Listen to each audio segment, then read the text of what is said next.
Hey guys, it's Nicole from SquareXO. Today I'm joined by Rebecca. Hello.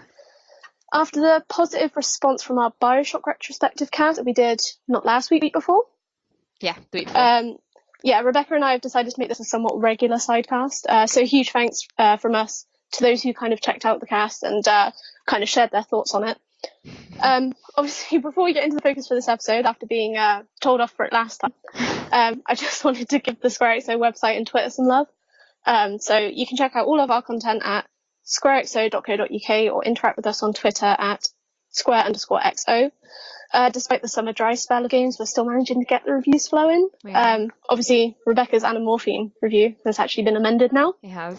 It has a score now. So, yeah. It's no longer zero. That's all live. So yeah, keep an eye and feel free to share your thoughts on the topics we cover. Anyway, for this episode, Becky and I are going to be talking about Lara's origin story, so far as the release of Shadow of the Tomb Raider is looming. Obviously, it's going to round up the origin story on September 14th, so that's next month. Yeah. We're going to be talking about Tomb Raider, Rise of the Tomb Raider, and possibly the movies in some depth. So I just wanted to issue a very clear spoiler warning at this point. If you have not yet played either of these titles or watched the latest movie and do not want their proceedings spoiled, please turn off this cast now and come back to it when you're ready. So, Sorry, there's all like done? a tractor reversing outside my window. I'm very interested in what's going on outside. I'll pay attention again now. I don't know if you could hear the beeping, and I was just like, I'll just pretend that's not really loud and everyone can hear it, but it's out there in the It's open okay. now. I've got an ice cream van on the back of mine. Oh, so similar but different. Yeah, right. So, spoiler warning issued. Let's get into it. Becky, did you enjoy the first reboot kind of game? First came out in 2013 on PS3 and it was obviously released on PS4. And did you think a reboot was needed? So for me, the definitive edition of Tomb Raider, the one that came out, as you said, 2013, was the very first game I ever played on my PlayStation. Like literally, I got it with my PlayStation because it was something I'd heard a lot about, and I'd heard the original games were really good. So I thought, this is a great opportunity to get into a really good franchise. Obviously, by then the movies were out; they were infamous for being bad. Previous games had been out, and it was a revival to the series. So it was the first one I got, and I was really interested in it. Admittedly, I really did like it. Because I've not played anything else, it's hard for me to say if the reboot was necessary. I think it's nice for them that they've kept the game modern, they've kept it, upkeeping with current times, and they've thought, people love this series way back in the 90s. Should we bring it back in, on the new consoles? I think that was a really good decision. I think it's one that's paid off really well. But as I said, because I've not played the other ones, for me it was like a brand new, fresh story, like a debut game almost, because it was literally my first time ever experiencing the Tomb Raider franchise. So it's kind of hard to be like, yes, the reboot was needed. In terms of looking at it from, I guess, a gamer, it's really good to keep series current, keep them up to date. If there's an interest in them, people always buy them.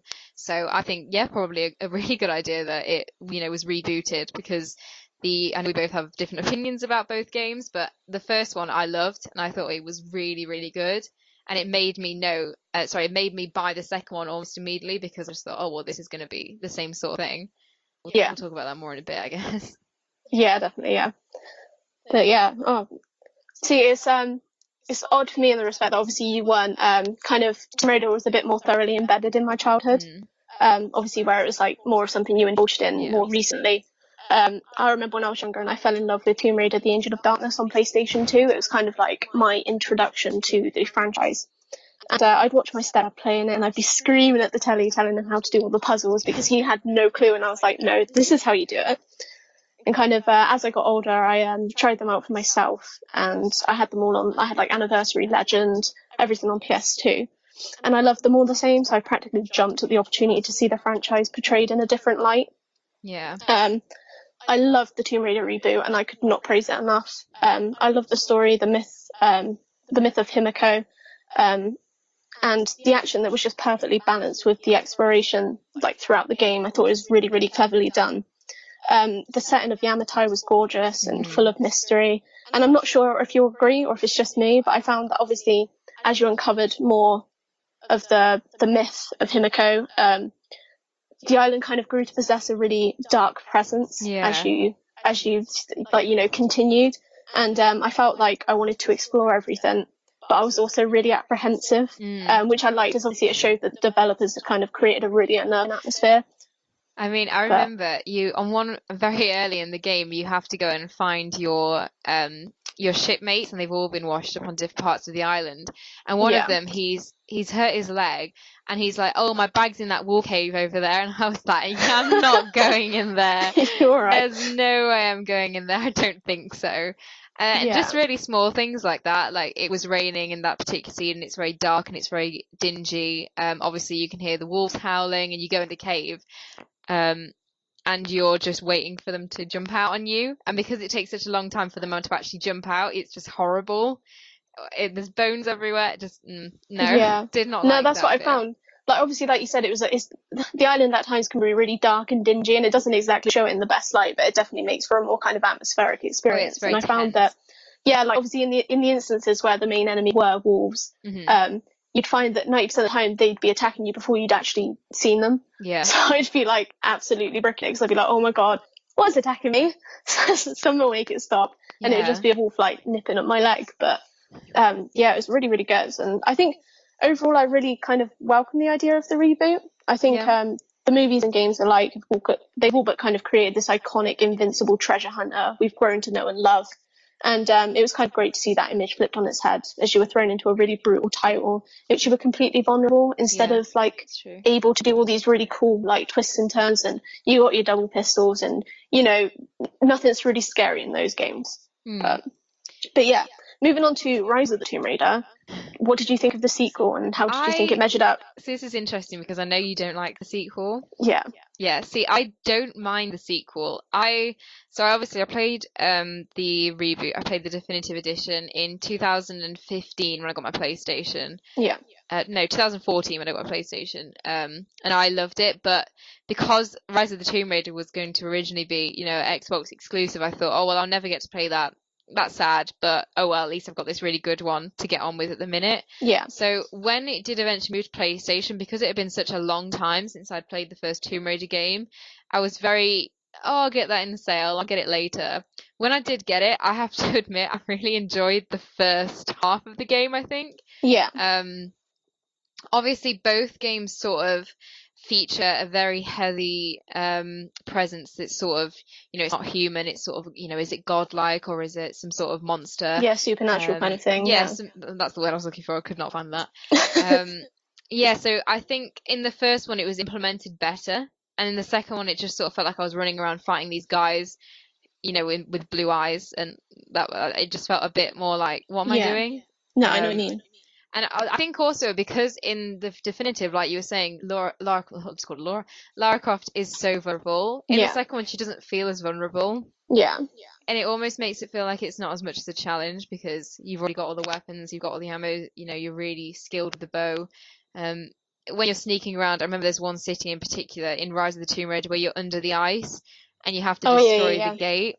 And the enemies are they're sort of sporadically placed around the city, and it's like, don't let them see you. And I was just like, well, it doesn't matter if they see me because I can take them down so easily. Yeah. Whereas I feel like situations that were replicated from the definitive edition, I genuinely was like, no one can see me because I have no ammo and I will die if they see me, if you know what I mean. Yeah, no, yeah. But I didn't hate the sequel. I liked some of the settings. I did like some of the towns, some of the villages. I liked, there's quite a few sections obviously where you're in the ice. I thought they were really good. But if I'm being 100% honest, I literally cannot remember the finale at all. Yeah. And I only played it last year, whereas I can remember everything about the definitive edition.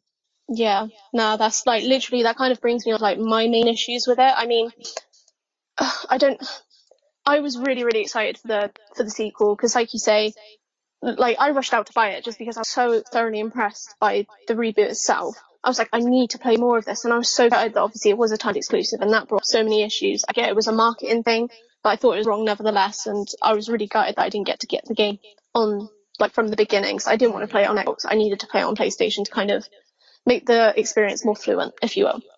But I've covered my main issues with it on previous podcasts, but I will go into a bit more depth now. For me, the game just barely scratched the surface of the greatness of the initial reboot. And I think it was just down to the fact they tried to make the open world segments like far too expensive. Obviously the parts where the map like opened up and you could explore were just a bit too much in my opinion. I get that obviously was a need to add more tombs after a small amount of criticism the first game received for being a Tomb Raider game featuring very few tombs. But obviously for me it just made the game a tad overwhelming. It made the game a tad overwhelming because there was just too much to do. I found it just kind of deterred focus from the story. So I'd find myself constantly picking brains after doing some exploring to figure out where I left off because I just had no idea. And like, don't get me wrong, I did enjoy the game. As you say, quite rightly, for the life of me, I'd struggle to accurately sum up its events just because of how much there was to do. And I think the first game just kind of found that balance a little bit better. I didn't ever actually think about the open world thing. Now that you've said it, I think I have to agree that it was a bit too much. And obviously there's a lot of pressure for you to find collectibles, find tombs, and it almost felt like in the first game there wasn't enough, and in the second game there was too many, and it was a bit too overwhelming. I remember I was running around a field, and on my map it was like, here's a tomb, here's a tomb, here's a collectible, here's a tomb, here's a tomb, and I was like, oh my god, that it's too much. It felt almost as if I was playing something like The Witcher, where you are expected to have a lot of things to do, but that is a open world game. Yeah. And I don't know if it was because the first one wasn't open world and because this one was only, slightly open world, that it just felt a bit wrong for the franchise to do that. Completely unrelated, but it almost felt like the section in Uncharted: The Lost Legacy where it's open world.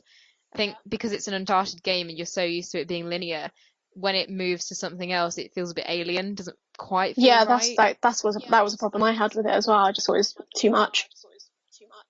This is interesting. That brings up another point that I have. Did you actually go and investigate the tombs?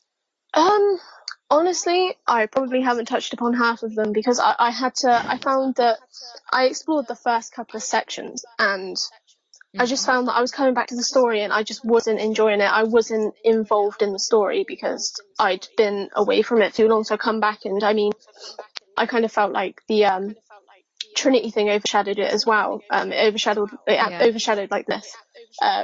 So I just I ended up avoiding exploring, including the tombs, because I just felt like I needed to continue with the story to be able to enjoy the game.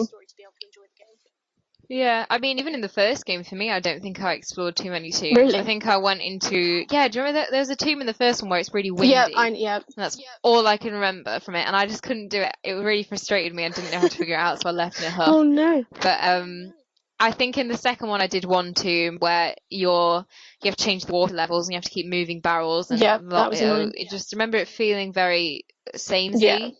I know it is obviously a major portion of the game, but I've always felt like the tombs in the Tomb Raider games they don't really feel like you have to do them. Obviously they're optional, but she's a Tomb Raider and it feels like they're not really mentioned at all in the game apart from you're near a tomb. Yeah, exactly. Do you know what I mean? I think as well with the older games, the fact she was a Tomb Raider, that was just naturally integrated into the game itself. It wasn't like a side thing where you'd go off explore them, so it felt like it was more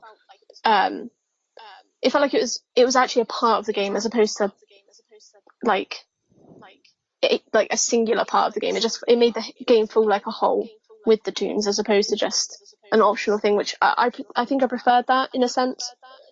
But it was just a pain. I do understand why you didn't go around and check out some of them because it was just a nuisance at times. I mean, I think because it's been so long since I played either of them. I mean, I honestly don't think I've played the definitive edition since 2015 or 16 maybe. For this spoiler special retrospective, I was racking my brain like, what happens in the game? I can't remember. And I think it was literally just because I was so blown away the first time that I thought that's something that I'm going to remember, and maybe I might have blown it out of proportion a little bit in my head, but I want to remember it that way. So it's sort of a happy memory where I really appreciate the games and I'm 100% going to get Shadow of the Tomb Raider. But at the same time, I don't know if they're a franchise of games that I'm going to revisit. I know what you mean, But yeah, it's a funny one. Yeah, definitely. Well, obviously, so the main kind of ordeal with this reboot franchise is the fact that Lara's been stripped of all her badassness, for lack of better choice of words, and she's now vulnerable. I mean, what do you think about that and the kind of impact it had on the story as a whole?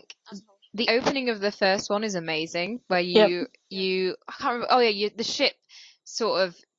I can't remember what happens, but you fall off the ship and you end up washed up on the island. But then you're upside down, tied up in a cave full of blood and other bodies, and you're instantly like, "Oh no, this is very bad." I enjoyed that section because you're desperately trying to get out of the cave, and obviously Lara's injured as well, so it felt more like I wasn't in control. And then for the rest of the game, until you really get a lot of decent weaponry and ammo, it does feel like almost the entire thing. It feels like any encounter you have with any enemy can go either way, instead of it being.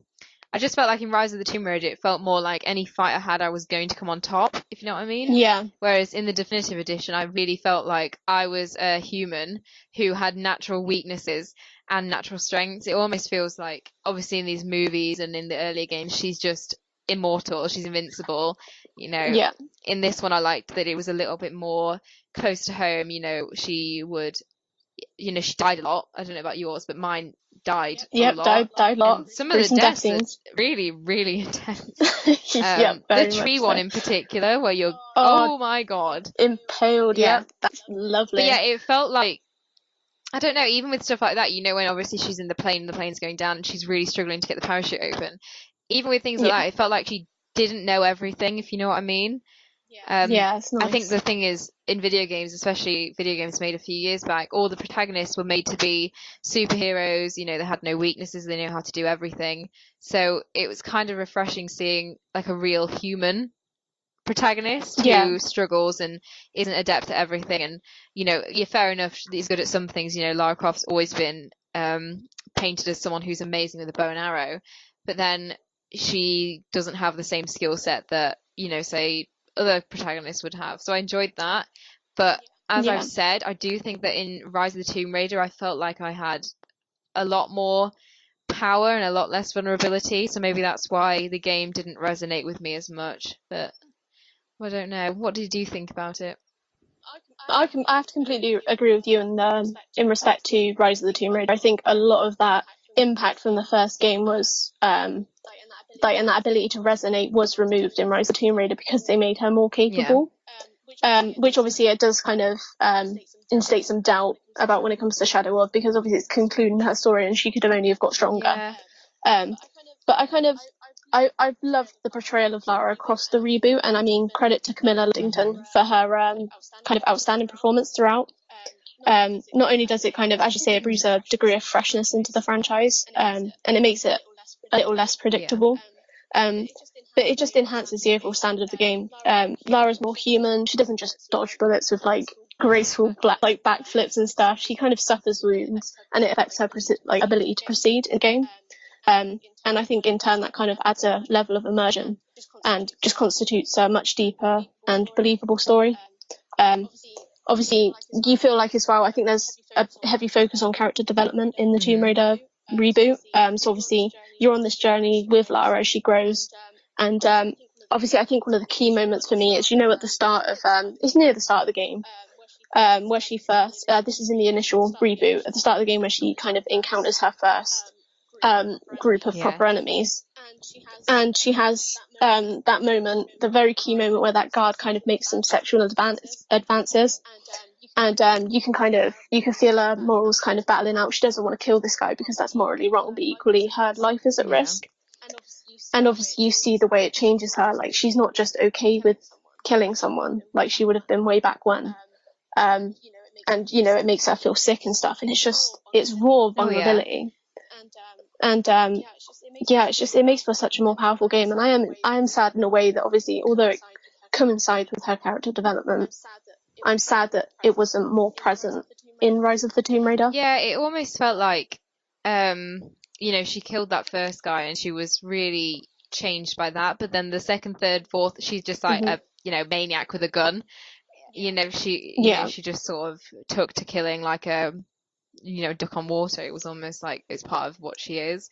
And obviously you could argue that obviously she is up against some people who do want her dead, so she is just protecting herself. But it almost feels more like the second one went back to the the games prior to the reboot, where she was just completely adept with coping with things. She doesn't care about killing people. She doesn't care what she has to do to protect herself or to get to the tombs. It's just felt a little bit more inhuman. But in the trailer for the third one, I feel like we have seen some emotion. There's a section where she I can't remember what's happening because I've only seen it in flits, but she looks like she's done something. She drops a knife on the floor and she looks like she's very affected by what she's just done. Do you know what I'm talking about? So hopefully they're still gonna, throw to that if they can, because if it is obviously meant to be one continuous story, she is going to have grown and got used to the life of having to kill people to protect herself. But it'd be nice to just see that she has still got a little bit of humanity left in her.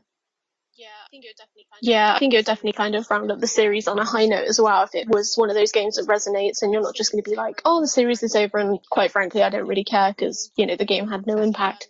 So but yeah, obviously, vulnerability aside, at the root of every Tomb Raider title is a myth or a legend that's being chased. So kind of what did you think of those incorporated in the reboots? Obviously, in the first game you've got Yamatai and Queen Himiko. Yep, and in Rise of you have See, I don't even remember Rise of. It's the promise of immortality, and obviously she's fighting Trinity to get to it because Trinity's going to use it as a weapon, kind of thing. I feel like the first one was very well done. I remember you go up to the temple, and once again you're upside down. There's loads of bones around you. You're hanging from a hook. And there's loads of bones around you, and there's basically something massive walking around. And I remember feeling very frightened by that and also very confused because I didn't think the Tomb Raider games were in that stead, if you know what I mean. I didn't think that they were going to be focused on mythical and the supernatural, but I quite enjoyed it. It made it feel more, I guess, unique, if compared to when you look at stuff like Uncharted, which is basically a copy, they're almost exactly the same. No, I really enjoyed it. I have to admit, though, I do not remember what happened in the second one with the legends. I just remember the Baba Yaga witch story, which freaked me out. Oh, yeah. That was really good, though. It really unnerved me because of how you're walking through a forest and obviously these things are just appearing and then disappearing. And that was horrifying. I didn't realise as well when I was doing that that it was a side thing. I thought that was it's like completely optional. It's a shame because I think it would have worked really well if it was something that was compulsory in the game. But no, I really enjoyed that bit. I think it's something that sets the Tomb Raider series aside. I can't say that it's what I'm drawn to the Tomb Raider series for. I'd be happy playing them if it wasn't involved. I'm happy playing them with them involved. I think it's good to have something that's like a setting that makes you think this is why she's here instead of she's just off on a wild goose chase essentially. So yeah, I like them. I mean, I'm excited to see what it's going to be for Shadow of the Tomb Raider. Obviously, that looks like it's already got its themes all set. So I'm really excited to see it, and I'm happy with it being implemented in the game. It's just something I'm sort of used to seeing now. When I see a Tomb Raider game, I go, right, what's the myth, what's the legend that's going to be in this one? Exactly. Yeah. What do you think? Nah. Honestly, I'm with you in respect to the only reason I knew about the Rise of the Tomb Raider myth is because I had to recap it beforehand. Because, like I said before, I kind of got so lost in exploring kind of off main story kind of tasks and stuff. The story just became background noise, like with the myth, and I just had no idea what was going on. But I found, like I said earlier, I think the interference of Trinity also overshadowed the myth because you weren't focused on what was going on. You were battling Trinity more than anything else. Obviously, Trinity's relevance was paramount, but it's a Tomb Raider game. You want the myth. Obviously, in regards to the first game, though, I loved the story of Himiko and Yamatai. It was so interesting and unpredictable, and like you said, it created these really kind of spooky parts in the game, like in the first game where you're underground in the caverns that are just blood, and there's all those deformed creatures, and you have to battle them, and it's so atmospheric, and I loved it. But it gives you like that really good drive to the story because you're like, I want to kind of fill in the blanks for the myth. I want to know what happened. But I liked in the first game, in the open world segment, you could kind of pick up these documents and they would tell you more about the story, and the myth and that. And it just kind of really expanded that it's lore. very good. It was well done. And yeah, definitely well done. I just think, I don't know, I think that ability to kind of keep it fresh in your mind is kind of where Rise of the Tomb Raider didn't do so well with its myth, because the myth was just, like I say, background noise, whereas it was constantly referred to in the first game. So that kind of, obviously we've talked about Shadow of and kind of vaguely our expectations there.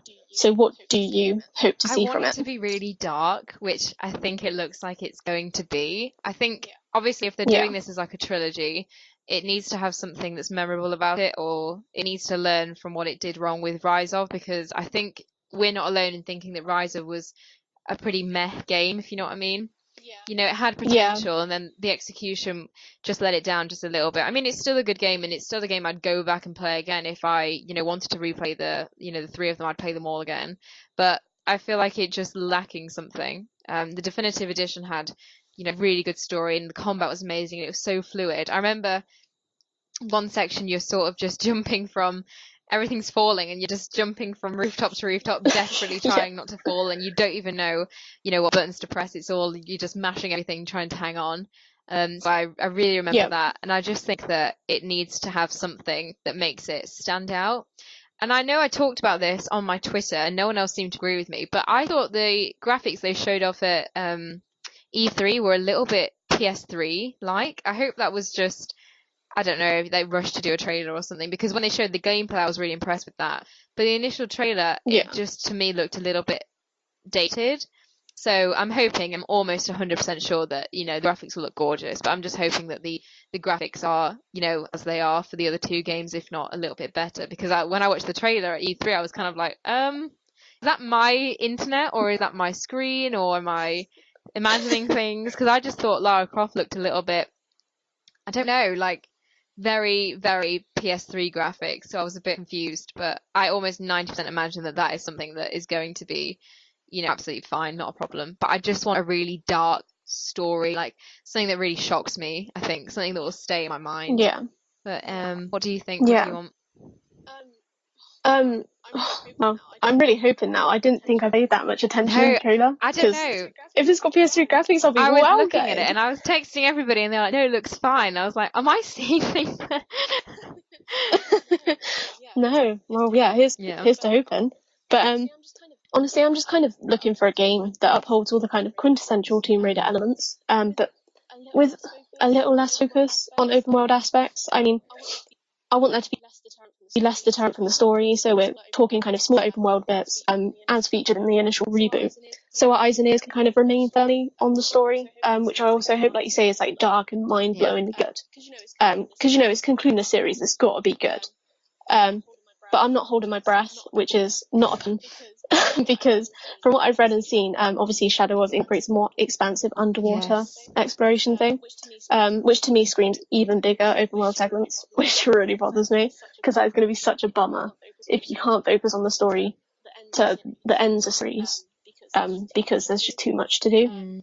That aside, I just hope Lara's character develops even further, and that I just want the series to be over after this, because I don't want it to be dragged through the mud. I think it's done good, and I think it should be left after this. I don't think there should be anything else for it. I'm very kind of firm in my decision. I mean, 3 seems to be the number, doesn't it? With franchises, obviously, we've got BioShock, you've got the Dead Space trilogy. There's lots of games that, they do 3, and it's either the third one's amazing and they decide that that's where they want to leave it, or the third one's not very good, so they leave it there. But it wouldn't be uncommon for it to just be BioShock, got BioShock on the brain. It wouldn't be uncommon for it to be, Tomb Raider, definitive, Rise of, and then Shadow, and then they're like, that's it, that's done. Yeah, exactly. No, I completely agree. I think it needs to be it for the series. Definitely. I just think it has to somewhere, to be fair. But, exactly. But anyway, you've got some questions for us, don't you? Some questions. So we've got 3 questions today. Just go through them. We'll just say our piece, and thank you very much for everyone who asked a question. It's much appreciated. So the first question is from LlamaFluff42, who we know as Thomas. He says, "Hi folks, the recent games have been excellent but unremittingly grim in terms of what happens to Laura." Oh, he put Lara. I sometimes wish the game had a lighter side, maybe using the Uncharted approach to balance things out a little. Do you agree? So we talked a little bit about this in terms of it is some of the death scenes they're very. Yep. I mean, I think the Intense. first time I played it and I experienced a death scene, I was really shocked because I was like, oh my god, that's what happens if you die. So in a way, it Literally, kind yeah. of made me really careful because some of the scenes I was like, I don't really want to see any more of those. I think that the Uncharted ones, obviously, you just follow, don't you? Which, you know. And are we here? Yeah. No. I don't know how I feel about it. I like how dark it is because in a way, subconsciously, it makes me want to keep her alive because I'm obviously I don't want to see some of those things and I dread what is going to happen in Shadow of if it's been getting worse and worse. So to me, I'm happy with it staying the way it is. And like I said earlier, I want Shadow of the Tomb Raider to be really dark. I want it to be really memorable and being, you know, twisted. Because if it's going to be called Shadow of the Tomb Raider and it's the end of her journey, I want something like dark and memorable. So for me, I'm happy with the way it is. But what do you think? Do you think it should have some balance to it? I have to say I'm with you on trying to keep her alive to stop the death scenes. I remember in the first game when you get to the bit with the oceans there, and you have to go out to one of the boats that's in the water. And I just remember I was thinking about how gruesome like the death scenes had been up until that point, and I was just thinking, I don't want to fall in the sea and there be a shark, because obviously I have a very, renowned fear of sharks in video games. And I was like, I ain't falling in the water to see a shark. So it got to the point where if I fell in the water, I'd pause the game and restart from that point because I didn't want to see what would happen.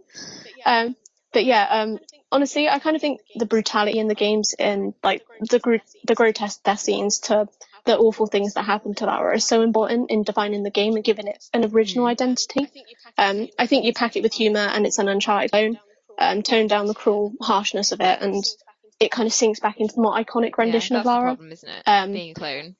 Yeah, that's the thing. I think it would just it would blend too well with other games that are out if it ditched that brutality of the game. So, granted, I'm not happy watching her get impaled on trees or like thrown down a cascade and waterfall and hitting her head on rocks. But equally, I want to see it because it makes the game different and it makes me enjoy it more in that respect. I mean, at most, I'd accept a Drake cameo as a light-hearted kind of twist, like we touched upon on yesterday's pod. but honestly, that's as far as I think. That's the first question, so thank you for that one, Thomas. Then our second question is from Jack Croxall. He says, what do you think of the Tomb Raider films? 3 today, I think. Have they represented game/character well? So, me and Nicole were talking about this before the podcast. I have not watched any of them. I know of them. My problem, I think, is that I'm so aware that video game that are presented in films, the adaptations don't often work out very well because obviously there's an audience who already know this character, already know what she's been through, and then there's an audience who are just there to watch an action film with Angelina Jolie. So it's tricky to sort of, I guess, look at them from the same light because we're looking at a character who we know, as vulnerable, Lara, whereas in the films she's portrayed as, in the older films especially, she's, very badass and she can do whatever she wants on her own. She doesn't need anybody to help her.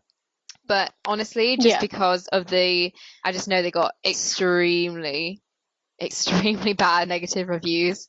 So I think it kind of stopped my interest from ever watching them. I would, however, I just haven't had the time yet. I would, however, watch the 2018 one, the one that came out in March. I'm totally down for watching that and having a go, seeing what that's like. But I think the first two, I'm not gonna watch them because I already know about video game adaptations in films, how often they are not good. But I believe you have seen this year's one, haven't you? In terms of the films, I've seen the most recent one, and I've only really dabbled in the older ones, like when I've kind of come downstairs and on telly and I've caught it halfway through or something. But I think the older films are really good at kind of capturing that traditional essence of Tomb Raider, and obviously Angelina Jolie was kind of exemplary in that role, and kind of bringing to the TV the kind of character that she was in the games. I think they were just way too cheesy. That was the thing. I think for me, like Daniel Craig with his cringy American accent, I couldn't deal with it. It was too much. It wasn't Tomb Raider in that respect. Obviously, in terms of the movie, I still don't want to spoil it. I know you've given me permission to do it, but I don't want to spoil it. I know, but I just feel bad because you haven't watched it. It's based on the first game, isn't it? Yeah, but it's not. It's kind of an adaptation in respect to it changes it a bit. So obviously, I thought, is it Olivia Vikander that does the lead? I want to say it's Helen. Oh gosh, I can't remember the one. The Alex Gard film. Not the bot. What's that Oh, one she was. called? Alicia Vikander, that's her Vikander. name. That's her name. That's it. Yes. So she's I think she's really good at capturing kind of vulnerable side to Lara, and I thought she kind of did justice. And I was really happy that the legend of Hiko was something that they kept That's well good. intact in the film. Yeah, like I wish into more depth they could, because it's centered around her. But this is a go for spoiler it. bit. I thought the fact that her dad was in the film ruined it. Okay. Like it really, really ruined it. He's not in the game. Obviously, you've got Roth as the father figure in the game, but he's not actually her dad. And he was just a really poor actor. The acting was like really, really cheesy and cringy, and it's made obviously where her dad was in it. It was kind of predictable how it was going to come out in the end. And I thought, I don't know, I just think any way they could have adapted it with him in it would have just been, everyone could have guessed the outcome, if you know what I would have because mean. Roth So in the first game, he is just an excellent father figure, isn't he? He just sort of does it really yeah, well, and obviously he's not your father, but you feel like he's protected. That's why in that with him, because he wanted his bag back. yeah. Like Yeah, Roth, anyone I'll else do it. interested, but I'll do it for Roth. But I don't know what it is about the films. I mean, just any, like I said, any video game adaptation just makes me really hesitant, because there's just hardly any examples out there of an actual good representation. That's the thing. I think you've hit the nail on the head. Yeah, it's just I think Yeah, they I think don't I will work watch it really. at some point, but it's not something I would have watched in cinema or something I'd rush to watch. If it's ever on, Exactly. Sky Movies, or if someone's like, oh, do you want to come around and see it? I've got it on DVD, I'll be like, yeah, that's fine. But any video adaptation kind of makes me a bit, okay. When I heard it was in development, I wasn't 100% sure. I was a bit nervous about it. But, Yeah. it is what it is. I mean, it got mixed reviews, didn't it? It made quite a bit of money at the box office, so, good on them. They did a good job with it. It's just not something that I would rush exactly. to play, to watch. Go watch. To watch. I don't know what is wrong with me today. Right. So our third question is from My Name is Dan, who obviously does the podcast. That's great. So with us, he says, "Have either of you platinum them both? I have a handful of Tomb Raider platinums. Would have had a lot to say on this subject, so look forward to hearing your thoughts." And I think both of us sort of answered this on the tweet. I hate online trophies, so I do not have the platinum for them. Although in retrospective, I am missing a lot of trophies from the Tomb Raider games, so it's not like I'm just missing the online ones I need to get the platinum for. I don't really go out of my way to platinum games unless it's something I want to explore every nook and cranny on, although I do. Well, Like I wasn't going to say Born, but yes, like Bloodborne. I mean, unless, it's something where I'm really into the game, and as I said, I did really enjoy the Tomb Raids, but I think I was so put off by the online trophies because I don't have internet access, so I can't do them. And then on top of that, there's a lot of trophies that are, do 100 headshots with this and do 100 headshots with this. And I think that requires a lot of replay. And I'm just very set on, I want to get through the game, I want to see what the story was. So if I could snap my fingers and have the pack for Tomb Raider, I would do it. But I'm not necessarily inclined to go out of my way back to the games and going them because of the online trophies. They just honestly just bring me on. I think Dan doesn't like online trophies either, so. No, he hates them. I think so, Nicole. First of all, I'm getting this topic as I get really passionate about it because online trophies do my head in, especially the ones for Tomb Raider. I mean, I've got the PS3 version sat at 70%, where every trophy in the game except the online ones.